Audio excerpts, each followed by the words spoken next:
Salam Bapak Ibu, Saudara-saudari, dan para kaula muda yang dikasihi dalam Yesus Kristus.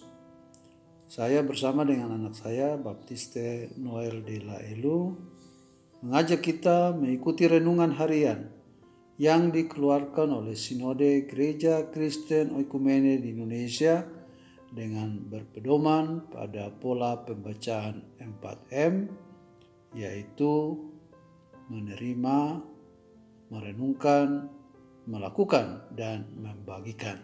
Mari kita berdoa.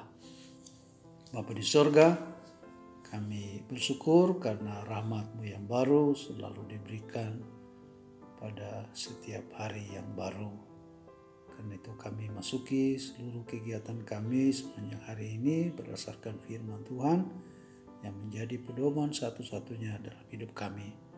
Kuatkan dan bimbing kami dengan Roh Kudus. Dalam Yesus kami berdoa. Amin. Saudara-saudari yang dikasihi dalam Tuhan Yesus Kristus, pembacaan firman Tuhan hari ini adalah pembacaan bagian yang kedua dari Injil menurut Lukas pasal 5 ayat 11 dalam tema Yesus memanggil kita mengikut Dia pada tanggal 12 Februari 2022. Kita ikuti pembacaannya.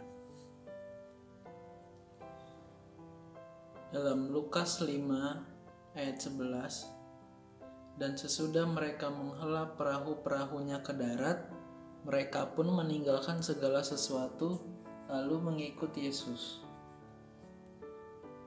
Dari pembacaan firman Tuhan tadi ada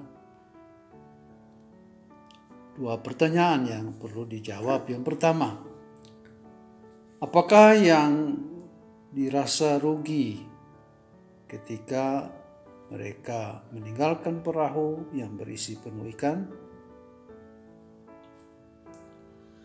Kerugian yang mereka dapatkan yang pertama itu mereka kehilangan pendapatan mereka untuk memenuhi kebutuhan sehari-hari mereka. Lalu yang kedua itu mereka juga kehilangan kesempatan untuk membagikan kepada keluarga dan teman-temannya, kerabat mereka, hasil tangkapan mereka. Baik, yang kedua adalah bagaimana mereka membayangkan masa depan ketika mereka mengikut Yesus. Jadi mereka mengetahui bahwa jika Yesus dapat memberi mereka satu kapal penuh ikan, Dia pasti juga akan menyediakan segala kebutuhan yang mereka perlukan. Oleh karena itu mereka tidak peduli atau mereka meninggalkan apapun itu untuk kepentingan dalam mengikuti Yesus. Ya, benar. Jadi mengikut Yesus itu adalah panggilan dari Tuhan sendiri. Saya dan saudara sekalian, kita semua dipanggil untuk mengikut Yesus. Yang pertama yaitu kita menjadi percaya kepada Tuhan Yesus. Itu adalah karya Roh Kudus di dalam diri kita, karya ilahi bagi kita semua. Tetapi juga bahwa ketika kita sudah menjadi pengikut Yesus, kita percaya kepada Dia, maka kita juga siap untuk meninggalkan segala sesuatu yang mengikat kita, yang membelenggu kita, dan kita menyerahkan hidup kita untuk dipakai Tuhan lebih dalam lagi. Sehingga di sini berlaku fungsi kita sebagai murid. Jadi menjadi seorang murid membutuhkan penyangkalan diri, pengorbanan. Bahkan para murid mereka meninggalkan segala sesuatu untuk mengikut Yesus.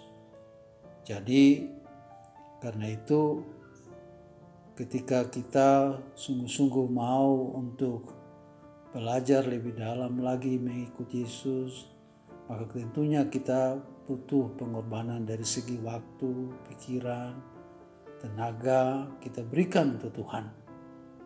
Jadi menjadi seorang murid, dia harus lebih dalam lagi untuk memberikan hidupnya bagi Tuhan.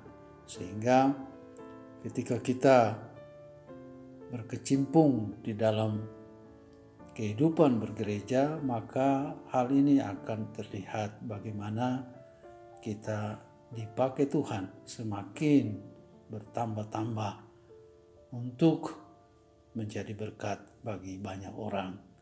Para murid mereka akhirnya pergi meninggalkan tempat tinggal mereka secara geografis. Mereka bersedia untuk dibentuk oleh Tuhan dan kemudian mereka bersedia juga untuk keluar dari negaranya dan memberitakan Injil ke berbagai tempat. Disinilah berlaku pemahaman kita bahwa mereka bertolak lebih dalam untuk mendapatkan hasil tanggapan, mendapatkan jiwa-jiwa yang baru untuk kemuliaan Tuhan. Ketika kita semakin bersungguh-sungguh dalam Tuhan, maka Tuhan akan pakai kita untuk membawa banyak orang datang kepada Kristus. Maka marilah kita siap untuk membagi firman Tuhan ini kepada sesama kita, agar mereka juga boleh mengikut Yesus. Mari kita berdoa. Bapa di sorga, kami bersyukur karena kami boleh diberikan kesempatan oleh Tuhan untuk mengambil bagian dalam proyek kerajaan Allah. Sehingga kami yang sudah percaya kepada Tuhan Yesus, kami juga diperlengkapi menjadi murid Tuhan yang rela berkorban untuk mewujudkan kasih Kristus kepada dunia ini. Baik pikiran, perasaan, tenaga kami berikan untuk pekerjaan Tuhan. Berkati kami semua dan lindungi kami. Jaga kami masing-masing dan pelihara kami dalam anugerah-Mu. Dalam nama Yesus kami berdoa. Amin.